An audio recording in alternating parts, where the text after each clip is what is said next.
लेकिन वृद्धों को तो प्रतीक्षण सिपाही की तरह से तैयार रहना चाहिए और एक क्षण भी बिना भगवत चिंतन के नष्ट नहीं करना चाहिए।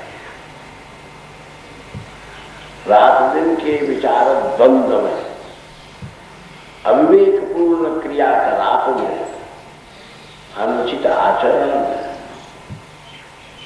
दूसरे स्त्री पुरुषों के क्रियाकलापों को देखने में, उनकी ओर आकर्षित विकर्षित होने में हम अपनी वृत्तियों की शक्तियों को क्षीण कर रहे हैं, अपनी ज्योति को नष्ट कर रहे हैं। उस ज्योति को बचाओ। कोई हाथ में टॉर्च लेकर के चलती हुई बहू बेटियों के मुंह पर टॉर्च मार करके देखे, इसका रूप ऐसा, इसका रूप ऐसा, तो कैसा है, पिटाई हो जाएगी। सज्जन लोग कहेंगे क्या कर रहे हो, अनुचित, तमीज नहीं है, कैसे सामाजिक हो।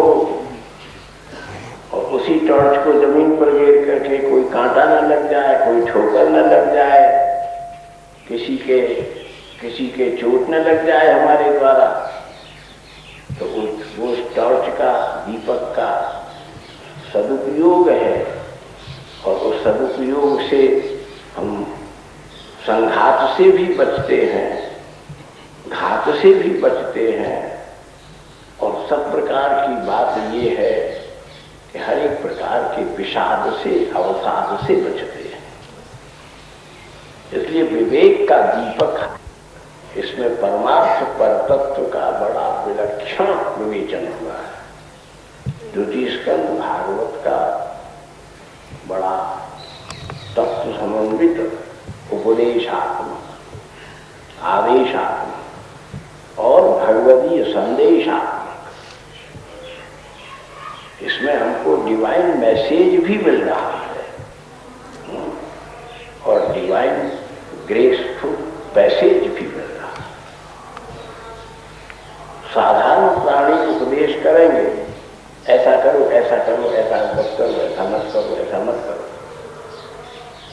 गीता में यूं कहा है, उपनिषद में ये कहा है, वेद में यूं कहा है, फलाने ने यूं कहा है, फलाने आचार्य यूं कहते हैं, फलाने संत यूं कहते हैं।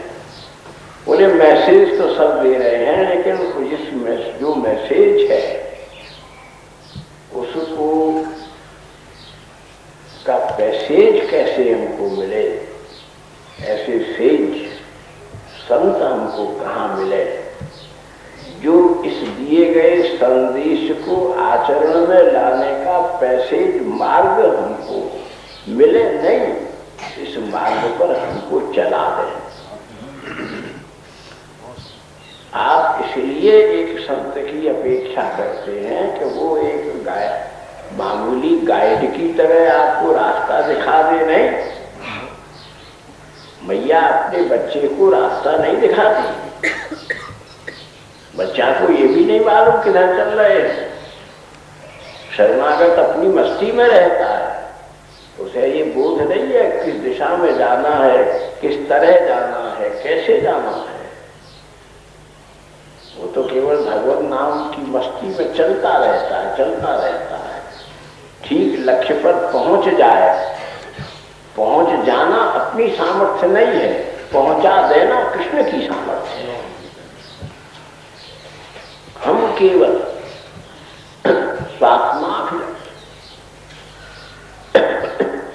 अपनी आत्मा को, मैं अपने को, आत्मा से यहाँ हमारा मतलब है अपने अंतःकरण अभिनिवेश प्राप्त करके और भगवदाश्रित होकर के, भगवदीय होकर के, और हम भगवत स्मरण करते हुए ऐसा अभियान करें कि हम लक्ष्य में जाकर के प्रतिष्ठित हो जाए। लक्ष्य हमारे स्वरूप के आचरण में दीपित हो जाए। इसलिए द्वितीय स्कंध बड़ा गंभीर है। खाली द्वितीय स्कंध की ही कथा जैसे गीता का दूसरा अध्याय, 18 अध्यायों में केन प्रकारेण उसी का प्रतिपादन है, उसी का निर्देश है। उसी प्रकार से भागवत के द्वितीय स्कंध के ऊपर आचार्यों ने बहुत जोर दिया है।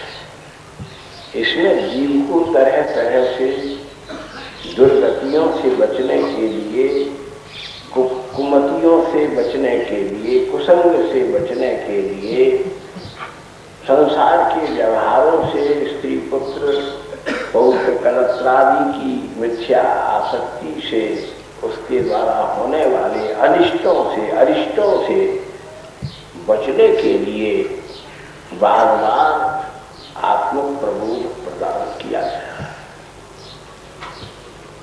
बार बार संकेत दिया गया है। और उसी बात को कहते हैं कि प्रमत्त मत, उन्मत्त होकर मत चल। वो ऐसा न हो, वैसे तो आग का कोई खतरा नहीं है, लेकिन जहां रूई का भंडार हो, जहां कॉटन स्टोर हो, वहां मोमबत्ती को बड़ी सावधानी से जलाना पड़ेगा। जरा सी शिथिलता हो गई, लापरवाही हो गई, केयरलेसनेस हो गई, तो रूई के ढेर में यदि आग लग गई तो सारा मकान जल जाएगा। सारी, या इसी प्रकार से मनुष्य की वृत्तियां कपास पुंज की तरह से, रूई के ढेर की तरह से,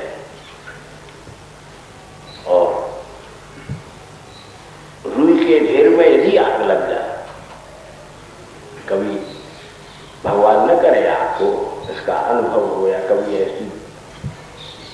ऐसा प्रयोग उपस्थित हो, ऐसा दुर्घटना हो, लेकिन बड़ा खतरा हो जाता है। जहां उत्तेजक पदार्थ है तो वहां यदि आग गिर जाए, हमारे शास्त्रों ने ये कामादिकों की जो भयंकर जीवन में अग्निकांड हो, उसे शांत रखने के लिए, शीतल रखने के लिए शास्त्रों के भरे हुए पानी के बड़े बड़े ड्रम उपदेशों के प्रबोध के रख दिए हैं कि ये अकारण, अनुचित, अमर्यादित, अशास्त्रीय, अनैतिक लोगों के द्वारा अगरबत्ती के भीतर कामादिकों की चिंगारी सुलगे, तो इन ड्रम के ड्रम पानियों को ढेल करके, कृष्ण नाम संकीर्तन करके, कृष्ण कथा सुन करके, सुना करके, लीला गान करके, भगवान को पुकार करके, जैसे हो उस आग को भड़कने मत दो, नहीं तो जन्म जन्म का पुण्य जल जाएगा, कर्म जल जाएगा, तुम जलोगे, संसार का सब जल जाएगा। इसलिए ये, लेकिन ऐसी असावधानी करने से ऐसी दुर्घटना होती है, बालक करते हैं। हमसे भी हुई एक बात, याद आ गई। हम छोटे से थे, हमारी एक बहन थी, दीपावली का दीपक जला, तो हम लोग खेल रहे थे। वो दीपक उसने कुर्ता जो करके लौ के ऊपर इधर किया, फ्रॉक में आग लग गई। अब हल्ला मचा, कितना पानी मसला। हमारी दादी जी थी, उन्होंने नेटवर्क होकर के अपने हाथ जला करके भी मसला, सब शरीर घायल हो गए। बोले क्या हुआ?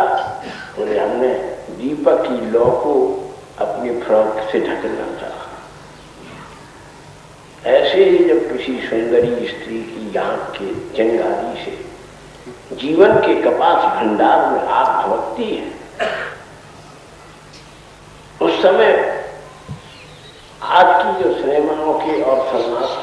सारे केरोसिन और पेट्रोल और गंधक गिर रहे हैं। तो आग ऐसी भौके कि सारा जीवन ही जल करके भस्म हो जाए।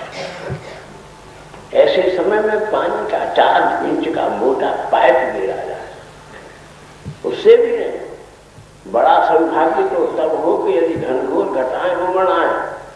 आपने कभी अनुभव नहीं किया, जंगल में जब आग लगती है तो मशकों से और घड़ाओं से और पाइपों के पानी से नहीं बुझती, जंगल का जंगल जल करके भस्म हो जाता है।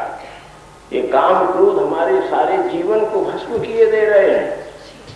ये तो सुयोग है कि जैसे जंगल में आग लगे, उस समय आकाश में मेघ आकर के बरस जाए तो बरसात के पानी से, धुआंधार वर्षा से जंगल की आग बुझ सकती है।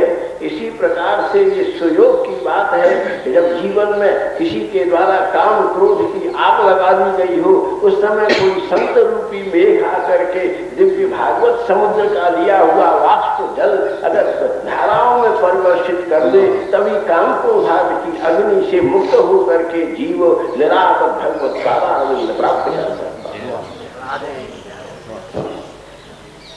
ये सुयोग की बात है। ये प्रयत्न से संभव है, गोल्डन अपॉर्चुनिटी। जब जंगल में आग लगी तब बादल, आप बुला नहीं सकते, आप कर नहीं सकते, सुयोग। इसी प्रकार से जब हम मर रहे हो उस समय इसे बुलाओ, उसे बुलाओ, उसे बुलाओ, उसे बुलाओ, ये करो, ये करो, ये करते हैं प्रमादी लोग। लेकिन क्या करते हैं? बोले योगी नाम नृप निर्णीतम हरे नामानुकीर्तनम। श्रीमद् भागवत का एक परम दिव्य पहला उपदेश है कि योगी नाम नृप निर्णीतम। हे नृप राजा, सब योगियों कहाँ? वैकुंठ में। भोगी कहाँ रहते हैं? मर्त्य में। योगी कहाँ रहते हैं? अमर्त्य में। विषयी कहाँ रहते हैं? इंद्रियों में। मुक्त लोग कहाँ रहते हैं? जीवन मुक्त कहाँ रहते हैं? हम सब कर्म समाधि में। साधारण लोग क्या करते हैं? अर्थोपार्जन का उद्योग करते हैं। बोले विशेष लोग क्या करते हैं? बोले आत्मोपार्जन का अनुष्ठान करते हैं, आत्म शांति प्राप्त करने का उपाय करते हैं। और लोग क्या करते हैं? इसका कपड़ा लाओ, उसका धन लाओ। क्या करते हैं? इसको मारो, उसको कूटो, इससे छीनो, उससे करो। विद्या पढ़ करके भी ऐसा होता है, अहंकार वृद्धि होती है। हम सब कुछ जानते हैं, सब कुछ जान सकते हो, सब जान सकते हो। मनोरमा शेखर पर्यंत की व्याकरण जान सकते हो, 90 प्राचीन न्याय, पूर्वोत्तर मीमांसा, सांख्य आदि सबको जान सकते हो। लेकिन क्या जानते हो यदि ये नहीं जाना कि हम क्यों हैं और हम क्या हैं? विभीषण से पूछा, विभीषण रावण ने हनुमान जी को देख करके घबरा गया, दरबार में खड़े थे। और ये तो बड़ा विचित्र माना है, इस पर तो तंत्र मंत्र यंत्र कोई षड्यंत्र, इस पर तो कुछ नहीं चल सकता। इस पर आग्नेय वायव्य पारजन्य माहेंद्र ऐन्द्र विजृंभणास्त्र ब्रह्मास्त्र,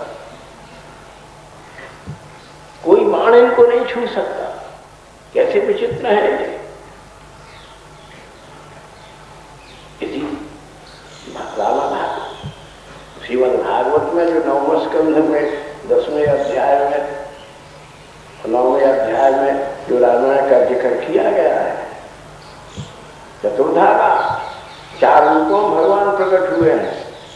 लेकिन भगवान के प्राकट्य की संपूर्ण कृपा को, उनके संपूर्ण भाव को, उनके संपूर्ण उपासना के ज्ञेयत्व की अनुसंधान के उपरांत सारे के सारे समाधान को किसने किसने प्राप्त किया है? केवल दो ने, एक हनुमान जी ने, एक भरतलाल जी ने। और भरत के विषय में दशरथ जी महाराज कहते हैं, हरि के कई तू समझती नहीं है, भरतः रामादपि धर्मतः बलवत्तर। वाल्मीकि रामायण। पिता कह रहे हैं प्रतिकूल भार्या से, हरि तू कह गई। राज्य कह रही है भरत के लिए मांग रही है, तू भरत के स्वभाव को नहीं समझती। मैं भरत को समझता हूं। भरतः रामादपि धर्मतः बलवत्तर। धर्म की दृष्टि से भरत राम से कहीं ज्यादा श्रेष्ठ है। राम को पुत्र मान करके मैं आशीर्वाद देता हूं, राम मुझे प्रणाम करते हैं, लेकिन भरत को तो मैं वशिष्ठ की तरह गुरु मान करके दिन में कई बार उनके चरणों में नत हो जाता हूं कि मुझे राम नहीं बनना। अगर मेरा कोई उत्तम गति हो तो ये गति हो कि भरत की मति मुझे प्राप्त हो जाए। वाल्मीकि रामायण। तो यह मति, यह सुगति, यह सुकृति, यह प्रवृत्ति खाली बोलने से, ये तो कला है, वो भी सबको कहाँ आती है? ये तो कला है। It's an art, how to give proper expression to the things, just art. लेकिन उस वो वस्तु इस प्रकार अभिव्यंजित हो, अभिव्यंजित हो कि तुम्हारा विचार उसका आचार बन जाए, तुम्हारा संचार उसका आधार बन जाए, उसके गुण के तुम आधार बन जाओ। तुम्हारे आकार में ऐसा तेज उत्पन्न हो जाए कि उसकी झांकी मिल जाए, उसकी झलक मिल जाए। और इसके लिए कहा, क्योंकि स्कंद का ये वाक्य श्रीमद् भागवत में सर्वत्र स्मरणीय भी है, स्पृहणीय भी है। ये हमारे गुरु जी कहा करते थे, श्री शुक्राचार्य जी महाराज, जब कोई बात भागवत के 3 अध्याय पढ़ाते थे एक विद्यार्थी को एक अध्याय पढ़ने के लिए, तो एक बात द्वितीय को चिंतन करके समझो तो तुम्हें भागवत के अर्थों तक पहुंचने का रास्ता मिल जाएगा। कितनी बड़ी बात कह रहे हैं, एक एक वाक्य बड़ा मत हो रहे तो बात पूरी नहीं हो पाती कि समय का प्रतिबंधन हो जाता है। आजकल हम योगी का मतलब मानते हैं जो टीवी में आते हैं ना, फिजिकल एक्सरसाइजेस, तरह तरह से अभ्यास। लेकिन योग का मतलब है कि जो जीव विश्व में भटक रहा है, ये मेरा, ये मेरा, ये मेरा, ये मेरा, ये मेरी फलाना, ये मेरा फलाना, संबंध समवाय में और अनेक प्रतिबद्धताओं में, द्रोह में, मोह में, बोध और प्रतिशोध में जिनकी बुद्धि उलझी हुई है, और उस बुद्धि को सत्पुरुषों के सत्संग के सत्य सरोवर में धो करके, मांझ करके जिन्होंने परिमार्जित नहीं किए, वे केवल शब्दोच्चारण कटुता युक्त तो हैं, लेकिन उच्चारित शब्द के लक्ष्यभूति को लब्ध करने में असक्षम।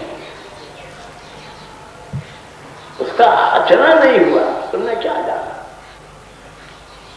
और संपूर्ण उसमें सुग्रीव जैसा अपराधी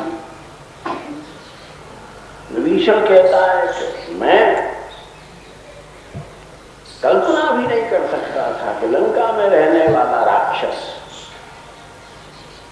रावण का छोटा भाई और मैं राम के शरणागत होकर के इनके बराबर में बैठूंगा और राम मेरे कंधों पर हाथ गेर कर कहेंगे कि तुम मेरे भरत के समान प्रिय भाई हो, भरत सम भाई।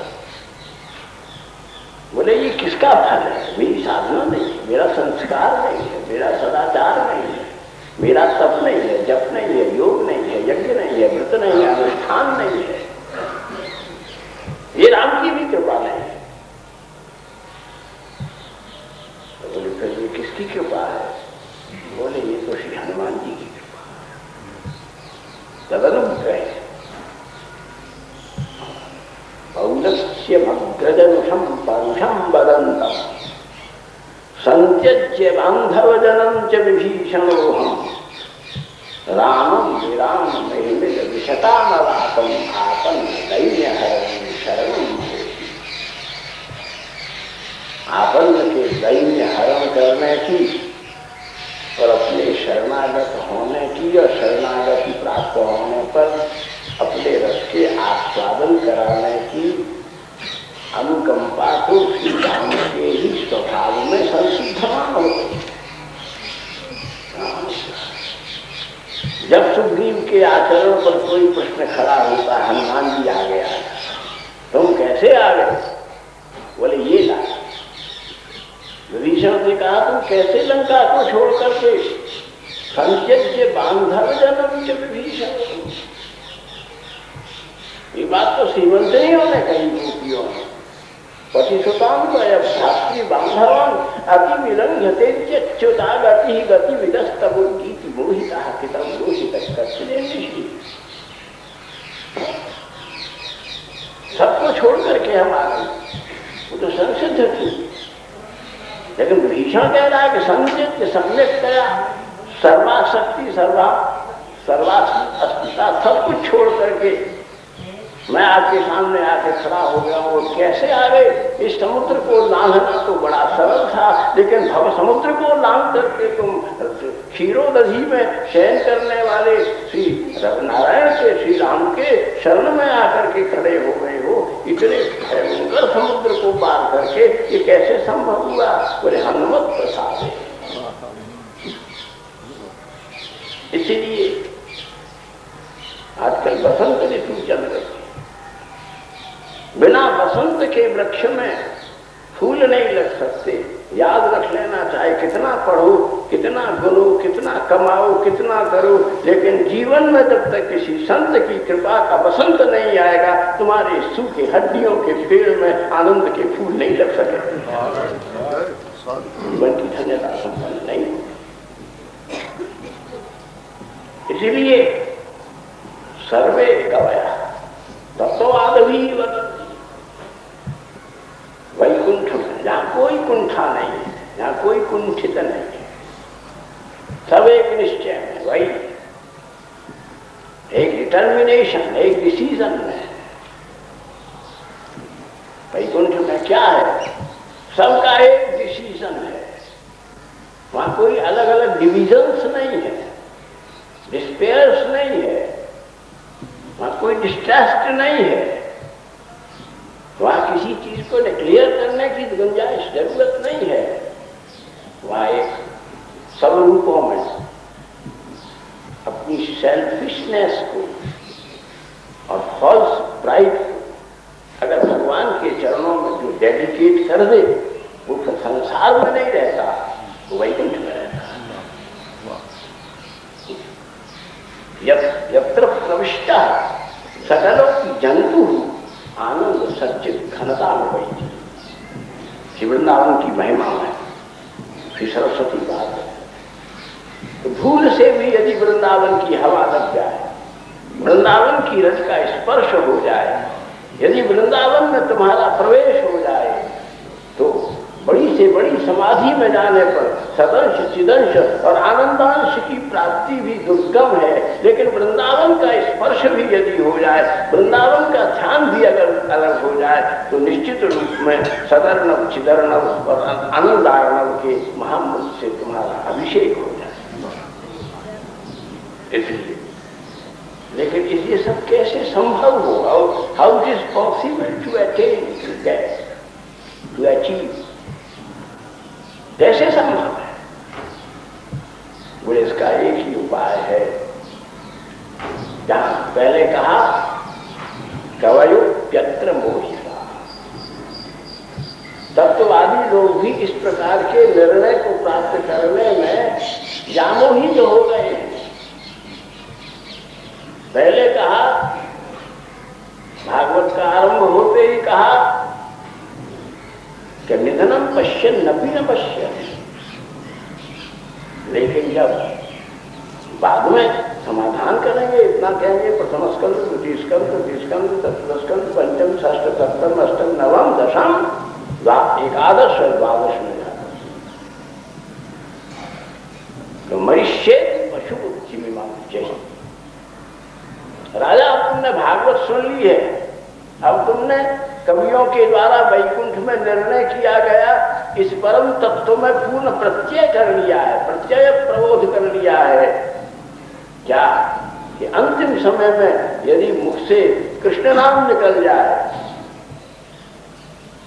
तो फिर जैसे रुई के ढेर में गिरी हुई चिंगारी सारे रुई के ढेर को नहीं, जिस कमरे में है, जिस मकान में है, उसको भी जलाकर भस्म कर देती है, ऐसे ही रुई के ढेर की तरह जन्म जन्म के कर्म के प्रारब्धों की कपास जिस घर में एकत्रित है, यदि इस प्रकार कृष्ण नाम के की एक चिंगारी भी उसमें गिर जाएगी, इतनी आग लग जाएगी कि केवल रुई नहीं जलेगी, विश्व का प्रपंच जल के भस्म हो जाएगा और जीव इस महादुराशय पूर्ण इस आपद, इस संपद, इस विपद, इस संपूर्ण प्रारब्ध, काल, कर्म, माया, इनके प्रतिबंध से विमुक्त होकर के भगवत धाम को प्राप्त करके श्री राधे गोविंद कह करके उन्मत्त हो जाए। इसलिए देखो रुचि स्कंध में तो सार कह दिया पहले ही अध्याय में कि ये योगियों ने, कौन योगी? कोई पूछेगा कौन योगी ने कह दिया, तो और कह रहे, कोई कह दिया आप हमारा नाम ले दो, तो उन्होंने कह दिया, तो हंसेंगे। तो व्यक्ति के पीछे भाग रहे हो, आप सब व्यक्तियों के पीछे भाग रहे हैं। क्षमा करते हैं।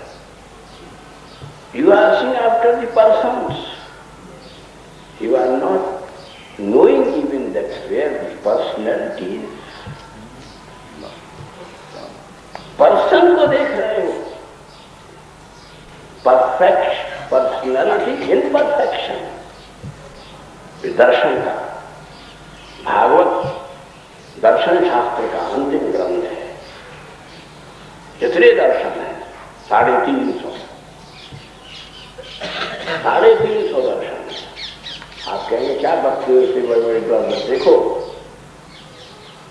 एनसाइक्लोपीडिया ऑफ ब्रिटानिका, आप देखो the science of philosophy Oxford University से प्रकाशित है, क्योंकि हमारा अधिक समय तो यूनिवर्सिटी की पढ़ाई में बीता, इसलिए वह का भी थोड़ा सा 2 अक्षर गुरु कृपा से प्राप्त है।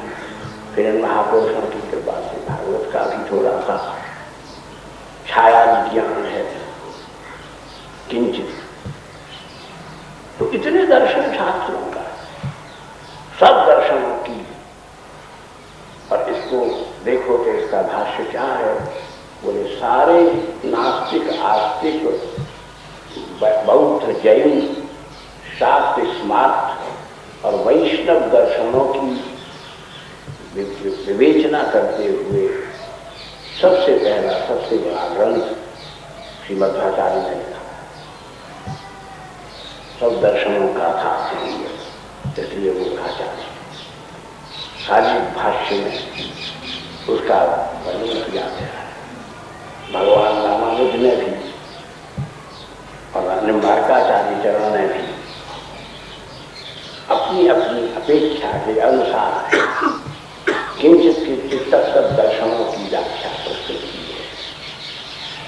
देखेंगे school of philosophy, treasury of philosophy, एक बड़ा ग्रंथ, बहुत बड़े विद्वान बड़े परिश्रम से लिखा। उसमें आप उसका थोड़ा सा अंश जानना चाहते हैं तो दास महाशय की जो संपूर्ण दर्शनों के ऊपर कृत समीक्षा है, जिसके ऊपर हजारों विद्यार्थी पीएचडी करते हैं, उसी पर अंग्रेजी में भी सुलभ है, हिंदी में भी सुलभ है। आप देखो हमारे सामने तो बड़े बड़े विद्वान महानुभाव बैठे हैं, परंतु सब पढ़ना चाहिए। सबसे बड़ा तब पढ़ना है, जानना नहीं, जाने हुए का आचरण करना। क्या आचरण करना इसको समझना, इसका ज्ञान करना नहीं, उस ध्येय का ध्यान करना और ध्येय का गान करना, यही तो संकीर्तन है। तो 350 दर्शनों की व्याख्या की महाराज, व्यास से लेकर के 4 लाख तक। 4 लाख भी बहुत बड़ा ऋषि है, भगवत रूप है। क्यों? उसने कहा ऋणम कृत्वा पयम को ऋण करके दूध पियो। लेकिन अगर विलायती विद्वान होता तो वो ये लिखता कि ऋणम कृत्वा प्रणाम करो, वो ये लिखता, दूध पियो में नहीं लिखता। लेकिन उसने कहा है कि वर्ज्य आसन, अभीष्ट आसन प्राप्त नहीं होने देगा। और आसन रहित पुरुष जो है वो आसन करने में शक्तियों का नाश कर लेगा और अपने को इन प्रपंचों में उलझी हुई वृत्ति के अवगुंठित वृत्ति को विमोचन करने में असक्षम है। भागवत सारे दार्शनिकों, हम लोग तो अपने यहाँ की भी टीकाएं नहीं पढ़ते, इन विद्वानों की बात नहीं कहते, हम अपने जैसे विमूढ़ जैसे और बाहर के लोग इनको पढ़ते हैं और इन पर फिर नए नए भाष्य लिखते हैं। बर्लिन विश्वविद्यालय से निकले हुए भागवत के एडिशन को पढ़ो, क्योंकि आप संस्कृत नहीं पढ़ सकते, हिंदी का भी उतना ज्ञान नहीं है, लेकिन अंग्रेजी में पढ़ सकते। हमारे गौड़ी मठ के आचार्य को भी बात है, उन सारी टीकाओं के आधार पर भागवत की बहुत बड़ी व्याख्या की। तो इसलिए कवया जो चिंतन करते हैं, जो मनन करते हैं, जो अध्ययन करते हैं, जो अध्यापन करते हैं, वे बड़े भाग्यवंत हैं।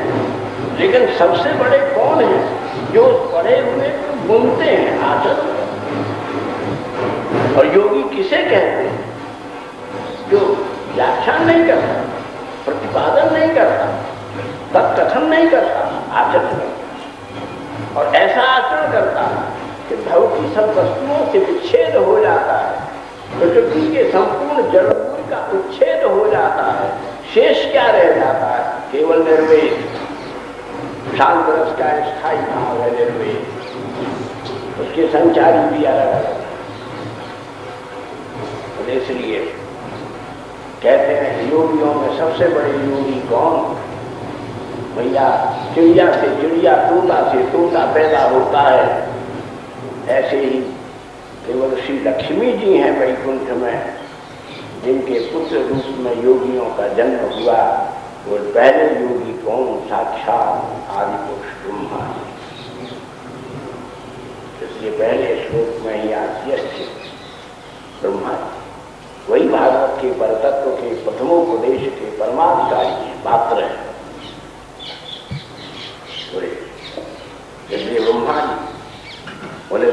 कौन? ब्रह्मा जी। तीसरे कौन? शिव जी। चौथे कौन? नारद जी। बोले और कौन? पर्वत नारद जी के समान ही है। अंगिरा, ये देवर्षि। ये सब इन सब ने बैठकर वैकुंठ में बैठकर ये निर्णय किया कि ऐसी रियाज करो, प्रैक्टिस करो, रात दिन हरे कृष्ण कृष्ण कृष्ण हरे हरे। साथी बैठे, सुबह लक्ष्मी बैठी, विष्णु जी अम्बर जी बैठे हो, नारायण व्यास बैठे हो, ठाकुर ओंकारनाथ जी बैठे हो, उसमें हित लगा और वे वाह वाह कर रहे। सब तो बात बोले उस समय उस महफिल में मुंह से राम नाम निकले जब यम के दूत खड़े हों और विष्णु दूत खड़े हों और दोनों आपस में जूझ रहे हो कि ये हमारा पात्र है कि तुम्हारा पात्र है। अदान जो व्याख्यान को तत्वात्मक दृष्टि से विश्लेषण करके अध्ययन करो। दोनों दूत लड़ रहे हैं, ये हमारा पात्र है, हमारे पास वही खाते हैं, इनके रिकॉर्ड है, इनकी फाइल्स हैं। विष्णुदूत कह रहे तुम नहीं समझते हो, फाइल तो जल गई, रिकॉर्ड खत्म हो गया। जैसे रिकॉर्ड रूम में जान करके कोई आग लगा दे तो कोर्ट क्या करेगा? बोले अंतिम समय में गुरु की कृपा से ऐसी दीप्ति उत्पन्न हो जाए कि किए हुए जन्मांतरों के कर्म के परिणाम प्रकाश पुंज जल के भस्म हो जाए तो फिर क्या करेगा यम का शासन? ऐसे ही कृष्ण नाम में से निकली हुई चिंगारी जब अंतिम समय में कर्मों के कपास पुंज को जलाकर खत्म कर देगा तो जब उनका कोई लेखा जोखा ही नहीं है तो फिर क्या किया जाएगा? उसको खाली वैकुंठ में जाने के सिवाय दूसरा रास्ता ही नहीं, दूसरी गति। इसलिए भागवत में हमने कैसी बात कही, बात तो बहुत हमारे मन में उमड़ रही है, समय की सापेक्ष हो तो इस पर अनेक बात निवेदन कर सकते हैं, लेकिन समय की मर्यादा और क्योंकि बहुत से लोग अनुष्ठाने के रूप में कथा का प्रवचन हमारे विषय में तो केवल आप इतना सोचिए कि हम तो अब कथा कथा तो क्या कर सकते हैं, थोड़ा बहुत भूल लेते हैं इस जीवन बद्ध शैली से। एक ठाकुर जी की और ठाकुर जी के दासों की कृपा है, नहीं तो वो हमारे लिए सब संभव नहीं है, भूल लेना ही बहुत है। फिर भी हम विद्वानों से पीछे क्षमा मांग लेते हैं, कुछ अनर्गल मुंह से निकल जाए, कुछ इधर उधर का श्लोक हो जाए तो हमारी अवस्था को देख करके ध्यान नहीं करें। बाकी यथार्थ वस्तु यही है, महत्व सुकृति शील पुरुष यही सोचते कि अंतिम समय में नाम निकले। इसका अंत उत्तम है, अंते या मती सागति। दिन में बड़ी बड़ी खूब वीणा बजाओ, बाजी बजाओ, अलगूजा बजाओ, सितार सारंगी बजाओ, कुछ नहीं। अंतिम समय में एक आह के साथ में, एक कराह के साथ में, हे कृष्ण मैं शर्मागत। अंतिम समय में डूबते डूबते हाथी पुकारा, जब कश्चन एशो वनिलोन्तको प्रचंड भेगाद अभिधावतो भृशम भीता प्रपन्ना परिपाति यथा मृत्यु पधावत चरण तभी। हमारा भगवान भागे हुए आ गए, परिमुकम विषय नारायण, दौड़े हुए हरिया और बड़े बड़े योगी वहीं खड़े रह गए, तपस्वी खड़े रह गए, मेधावी खड़े रह गए, विद्वान खड़े रह गए। उनके विषय में विचार किया जा रहा है कि इन्हें कौन से नरक में भेजा जाए, कि कौन से स्वर्ग में भेजा जाए, कौन सी गति दी जाए। ठाकुर जी भी सोच रहे हैं, कभी कभी रघुनाथ जी चिंता में पड़ गए, यही कहकर के समापन करते हैं। जटायुराज विंध्यराज जटायु का मस्तक रघुनाथ जी के जानू पर रखा, हाथ से माथा सहला रहे थे। लक्ष्मण बोले भैया कुछ बात तो कहो। बोले मैं निश्चय नहीं कर पा रहा हूं कि ये किस गति के पात्र हैं। और आप वाल्मीकि रामायण के इस प्रसंग को पढ़ो, रघुनाथ जी ने गतियों का एक प्रोस्पेक्टस, एक पूरे की पूरी लिस्ट दे दी कि ये गति दूं, ये गति दूं, ये गति दूं, ये गति दूं, कुछ नहीं। तो बोले फिर क्या दोगे भैया? बोले कुछ नहीं कि धराज को तो मैं अपना पन दिए दे रहा हूं।